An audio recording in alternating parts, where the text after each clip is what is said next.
Happy New Year, everybody. May 2026 finally be the year that the Earth isn't on fire for more than a few minutes. I don't know why it is that I've hardly even touched the Dino Crisis games until somewhat recently, because it's got two of my favorite things in life, Resident Evil and dinosaurs, with Jurassic Park being one of my top 5 best movies, in case you couldn't tell. It's like the perfect mixture for me, as if someone in Capcom saw little me enjoying Lost World Jurassic Park on the big screen and eating chocolate raisins. Now granted, this is unfortunately one of the more forgotten Capcom franchises that hasn't seen the light of day since the third entry came out for the Xbox in 2003.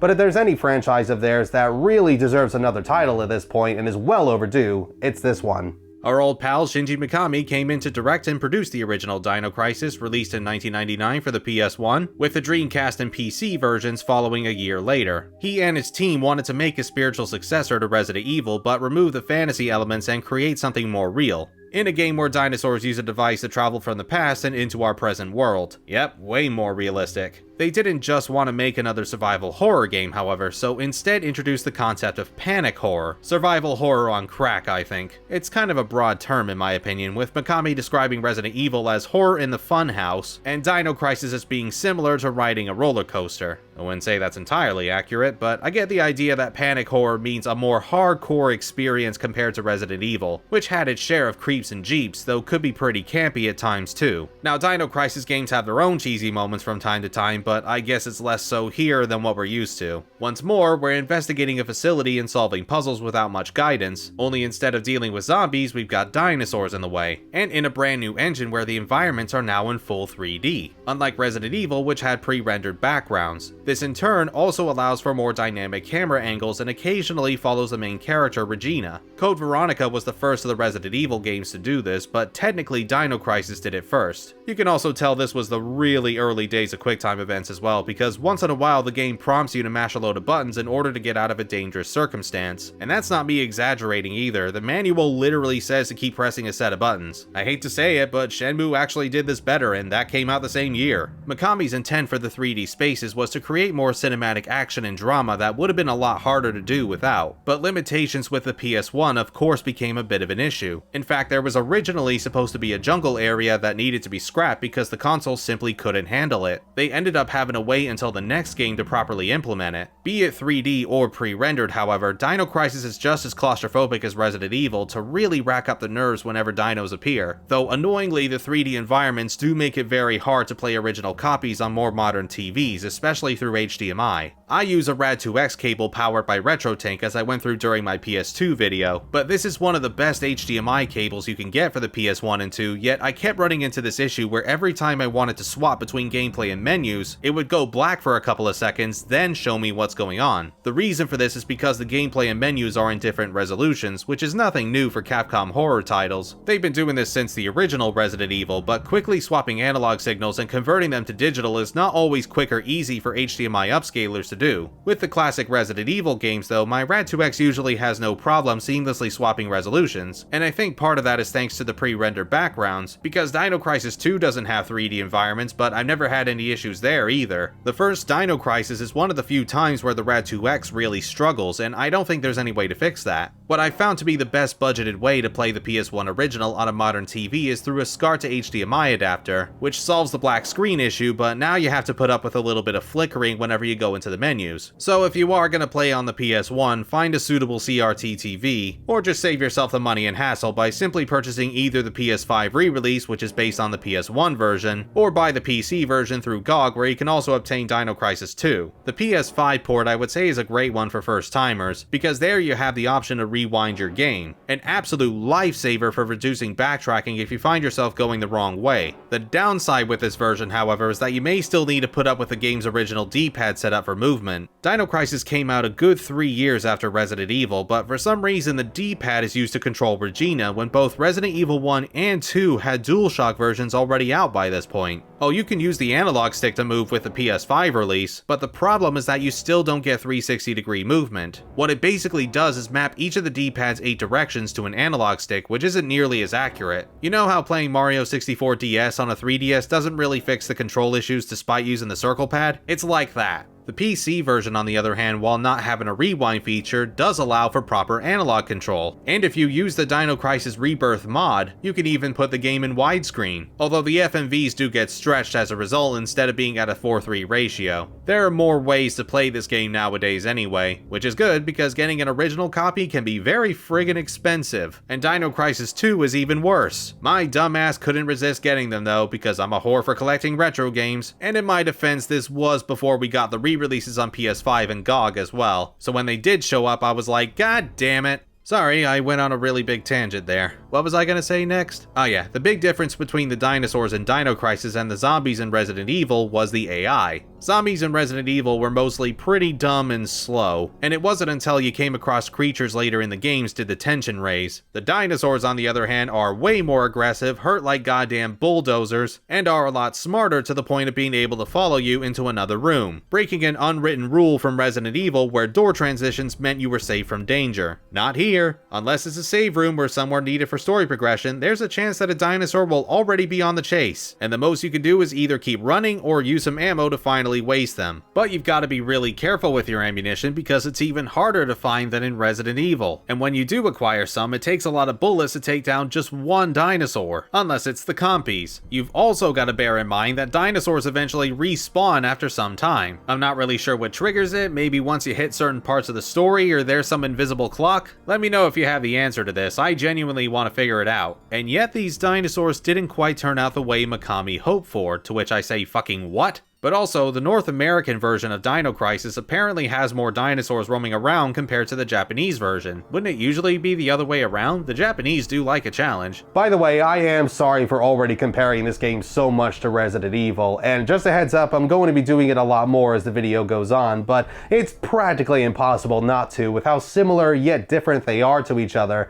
and they're both made by Capcom. There was going to be a Game Boy Color version of Dino Crisis that ended up getting cancelled, but oddly enough it was set to be made by M4, who would go on to make Resident Evil Gaiden instead. So the torch was then passed on to Fluid Studios, where all 4 characters from N4's interpretation would be there, along with 7 maps, 100 different rooms, and 5 types of dinosaurs. But this also got cancelled, and Dino Crisis for the Game Boy Color never saw the light of day. I'll be using the PS5 version for this video anyway, but there shouldn't be any major differences with the PC release if you'd rather go with that. Capcom must have had a lot of faith in Dino Crisis being a big hit. They added a costume of Regina within Resident Evil 3, and not only did early copies of Dino Crisis contain a demo disc of Resident Evil 3 which was due to come out a couple of months later, but early copies of Resident Evil 3 also had a demo disc of Dino Crisis. Aw man, I really miss demo discs, these were great. You'd get a surefire way of trying out these brand new upcoming games to look forward to without worrying about the demos being taken away from online stores, helping you decide if you wanted to spend all of your hard-earned money on the finished product. But the most interesting thing is that sometimes the demos in these discs wouldn't reflect the full experience. Final Fantasy VIII is a good example of this when it was packed with Brave Fence and Musashi. I think the last demo disc I can remember getting was for Metal Gear Rising inside the Zone of the Enders HD collection. In Resident Evil 3's case, there sadly isn't anything worth noting here. It's just the opening of the game except you can't save. But the Dino Crisis demo disc is slightly more unique because you get to choose one of 3 different scenarios to try out. Very cool.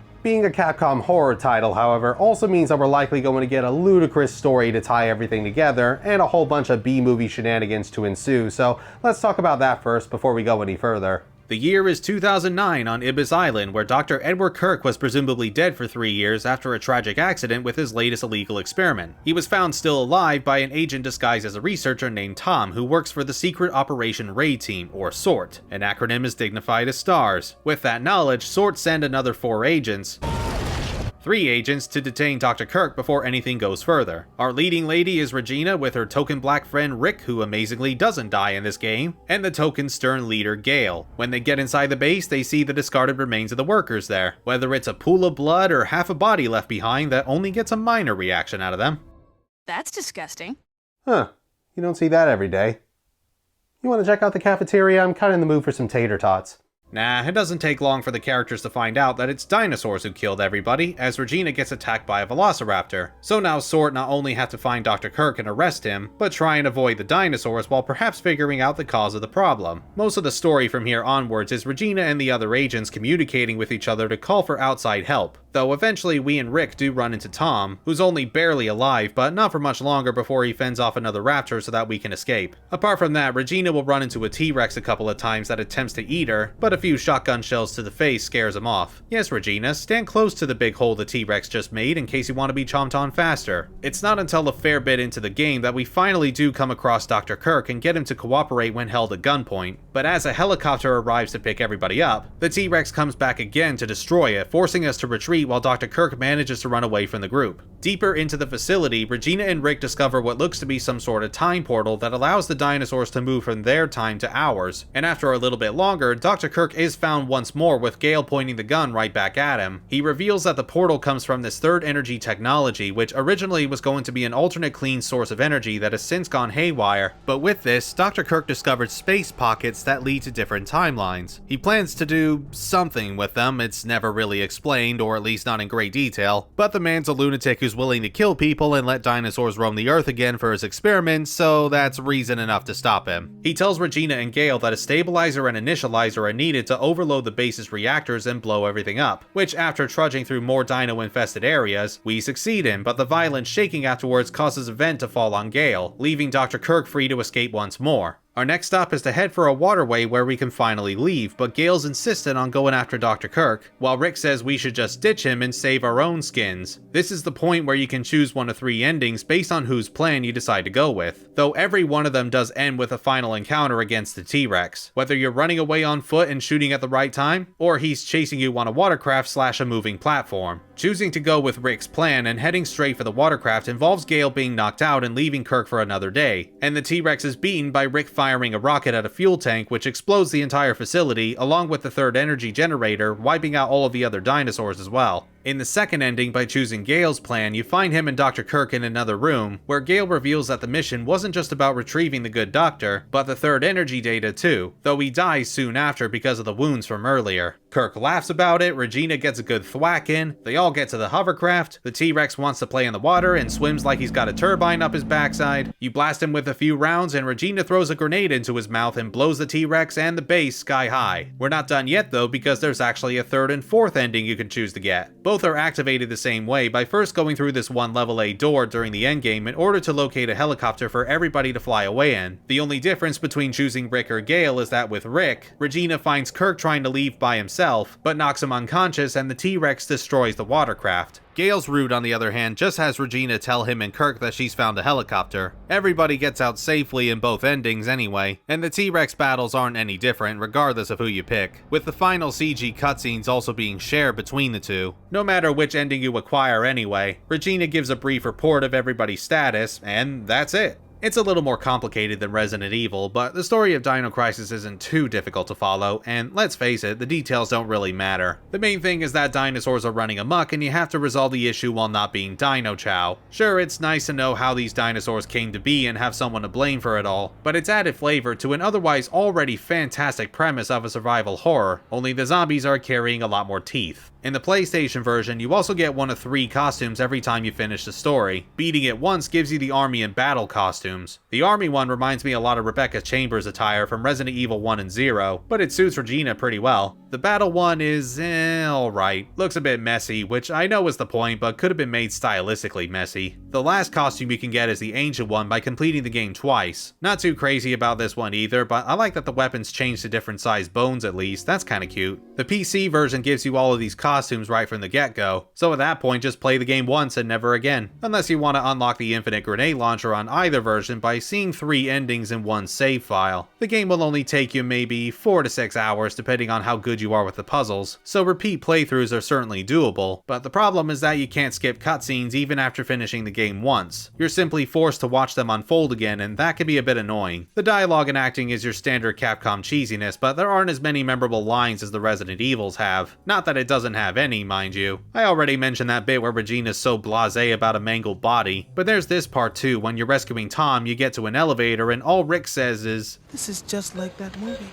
What, that's it? You're gonna have to be a little more specific, buddy. That is, if you can even hear the dialogue to begin with. The sound mixing in this game is not the best. Characters are way too quiet during cutscenes, and the music sometimes drowns them out, making it difficult to hear. And there's no subtitles option either, so sorry, deaf people. Graphically, okay, yeah, it's another set of character models that mostly gesture, but damn, for 1999 and on the PS1, this is pretty great for its time. The 3D environments give a much wider scope compared to the pre-rendered backgrounds in classic Resident Evil, and major shoutouts to the dinosaurs themselves. They look menacing and they're animated really well. Just check out the T-Rex model, holy moly, how long must it have taken to build him back in the day and make sure he functions properly? The CG cutscenes aren't too bad either, although I can't unsee how squished the T-Rex's face is. It's like a pair of boxing gloves bashed him on both sides. This is kind of a small thing as well, but I also like the transitions here more than Resident Evil because it changes depending on Regina's condition. That's such a minor detail, but I find that pretty cool. Additionally, the atmosphere is top-notch. Many of the rooms are vastly cramped and dimly lit, though despite that, you've still got to put up with tank controls and fixed camera angles, so take caution because you never know when you're gonna run into another dinosaur. I'm not afraid to admit there were a couple of jump scares that did get me. One being the T-Rex showing up for the first time right as I was completing a puzzle, and this raptor in the gas room appearing just off camera for me not to see it. It's a good thing this scientist was already on the brink of death when I got here. Totally not by me, FYI. Don't worry, my egghead friend, I'll save ya. Oh dear, I'm not helping at all, am I? Now, most of the enemies in this game are raptors, which you can hear pretty easily even off screen by their snarling and hissing, but these assholes are fast and they do a great deal of damage super quickly. You're gonna come across a lot of raptors throughout the first couple hours of the game, and they can be more difficult and durable than something like the hunters in old school Resi.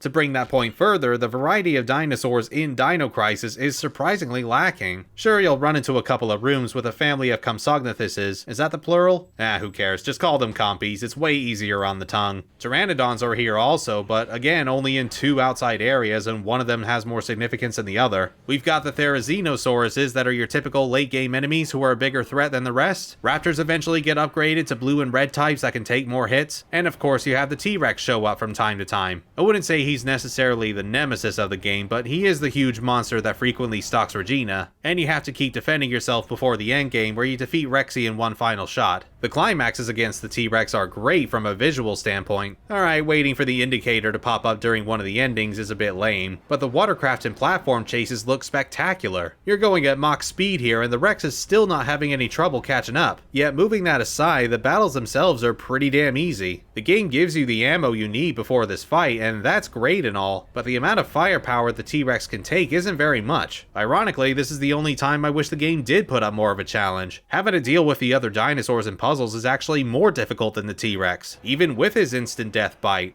I've already talked about how the dinos are smarter, faster, and can follow you into another room, especially if you're bleeding, which I haven't brought up yet, but it's essentially this game's poison status. You gradually lose health until you eventually bleed to death. However, there are ways to get by without wasting a lot of ammo, like trapping them behind laser gates to give you some breathing room while they repeatedly try and ram their way through. Even the raptors keep trying this tactic, and you know, for creatures that were said to be the most cunning hunters during their time, they're pretty stupid at points. Sometimes though, you may hear a dinosaur chewing on its meal or possibly sleeping, meaning if you're careful and walk around it, you could still explore the room without engaging the dino. I cannot stress enough how avoiding dinosaurs is the best option for this game, not just because it takes far too many bullets to put down a single one of them and they'll respawn after a bit of time anyway, but there shockingly aren't that many weapons in the first Dino Crisis. You get a pistol, a shotgun, and far too late in, a grenade launcher. You can't even pick up Tom's Uzi he had before he dies. Why the hell not? Wouldn't that help in this Time-O Crisis? I'll see myself out.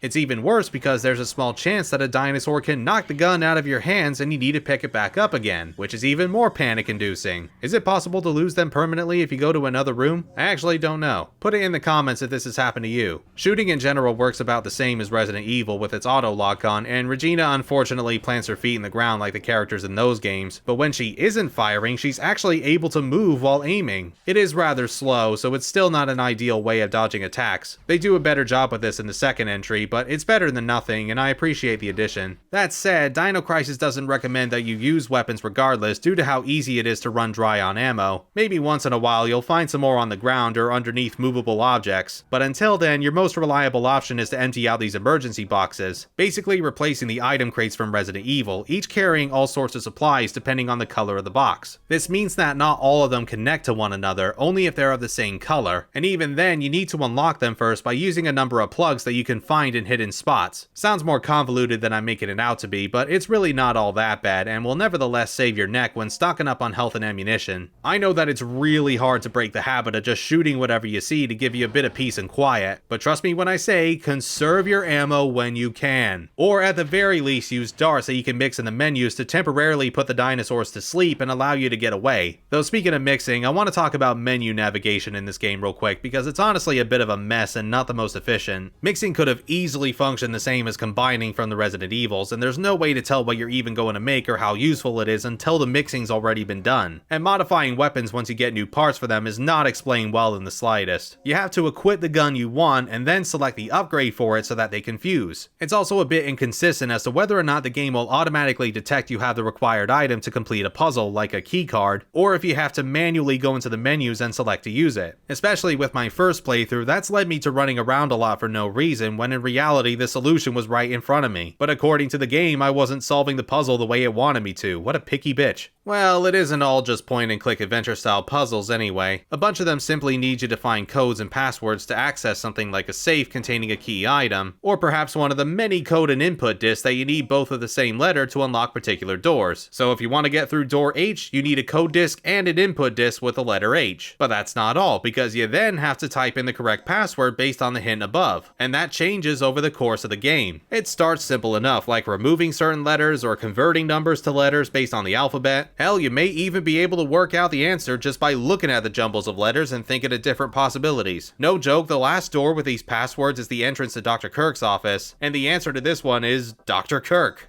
You may as well just use password as your password at that point. Why do Capcom horror titles have some of the shittiest security measures in existence? Either way, unlocking doors this way instead of just swiping somebody's ID card is needlessly complicated, both from a gameplay perspective and a practical perspective. This makes no sense at all. How did these people handle working like this when they were still alive, and more importantly, why does Regina not carry around a notebook or something for memos? Like in Resident Evil, you'll find various notes laying around that give you a bit of added lore to the game, and occasionally a code that you'll need to progress, or to open up optional safes. Not a problem usually. Resident Evil does a great job of keeping track of all the memos you found throughout your playtime. Dino Crisis, on the other hand, scoffs at the idea of note-taking. You don't have anything to look back through the hints in case you need a reminder of what sequence of numbers you need to put in. If you forget anything, you'll have to walk all the way back and check the note again. Although it's kind of funny how the dinosaurs wait patiently for you as you're reading. Oh hey, what's that, Crichton? Ah, good choice. So this meant for my first playthrough, I had to use a guide a lot to save on tons of backtracking because the game's being stingy about giving me information.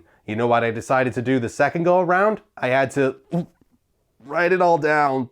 Okay, maybe not exactly. I noted everything on my laptop instead, so it's not entirely 1999 again. And I get this was still before the internet really took off, but this really shouldn't be a thing at the turn of the millennia. You'd be doing this sort of thing during the NES era, not 4 years into the PS1's life cycle. And there were still a couple of points where I had to look up what to do because Dino Crisis isn't the best at guiding the player. And even when you have an idea, there are a few puzzles that still take far longer than necessary to finish. I'm looking at that damn piping mechanism in order to get power for the area it's in, and the not one but 2 times you have to work a crane to move heavy objects around and clear a path. The pipes in particular need you to really suspend your disbelief as to why in God's name somebody actually thought this was an effective system. Besides that, other ones like rerouting the circuitry or doing whatever this does wasn't too bad, just again rather time consuming. The fingerprint scanner though, God, this was the worst. Twice in the game you have to alter an ID card you found so that it has data on staff members to give you clearance for another area. But you not only need that staff's registration number, you also have to scan their fingerprints and put it into the machine. Now the numbers aren't a problem at all, as usually there's a nearby hint that can tell you what it is. Getting the right fingerprints, however, can be a gigantic ass-sore if you don't know what you're doing, because there are a good few bodies lying around, and you have to pick the right one to get the fingerprints from, otherwise you've just wasted your time and you have to try another body. Now to be fair, the first time you have to do this, it isn't that hard to figure out, as the note containing the reg number is right next to a corpse, so you can kinda put 2 and 2 together and say that this note belongs to that body, and sure enough, those are the right fingerprints. The second time, however, you need to get Dr. Kirk's fingerprints, but he's nowhere to be seen, until through specific requirements where he kills this wounded scientist, touches her blood, and rubs it on the wall, which isn't impossible to see, but it's easily missable because it's so small and amongst blood splatters. I was trying to find a way to get the fingerprints for a good while before eventually giving up and looking at a walkthrough, where I was then smacking my forehead at the solution. I hesitate to say that Dino Crisis has boss fights either, because apart from the T-Rex appearing twice partway through and only taking a few shots while you're defending yourself, the part with the damaged helicopter just involves you having to run around in a circle continuously until Rick says it's okay for the plot to carry on. I've already mentioned the finale to one of the endings only requiring you to shoot when the game tells you to, and the other endings again simply need you to fire a few shots at Rexy before the battle's over. Sure, there is a bit of timing needed between blasts, otherwise you'll suffer from instant death, and I get that they had to make these battles doable with the low amount of ammo you find. On the other hand, because of how careful I was at saving it, I actually ended up gathering a lot that I probably should use, but I'm never certain on what's a good situation for it. The same goes for medkits, which I always have a surplus of, including revival items for those instant kill attacks. Though if I didn't have those, the game still allows me a few continues. So it sounds like this game is maybe worth only playing the once and never again, but that's where the different scenario choices come in, where it forces you to decide whether you'd prefer to go with Rick's more careful, methodical planning to get past the next section of the game, or decide to follow Gale and haul ass through dino-infested areas for greater risk. Rick's suggestions mostly ask you to solve a puzzle or test your memory as a means of not being dinner for dinosaurs straight away, but Gale's is more about action and sprinting your way to the next part, taking care of any dinosaurs blocking your path. Both routes work in their own ways, but the only part of the game where it doesn't make sense is near the end, where you have to pick up a stabilizer and an initializer to destroy the base. Rick's plan involves you exploring a bunch of rooms and collecting various parts, and then building everything in a mini-game afterwards, but with Gale's plan, the stabilizer and initializer are already put together and stored away in this freezer, with only a few dinosaurs to deal with beforehand. What the hell, that's way faster than what Rick says we should do, and you still run across plenty of those overgrown reptiles. You trying to throw me off, boy?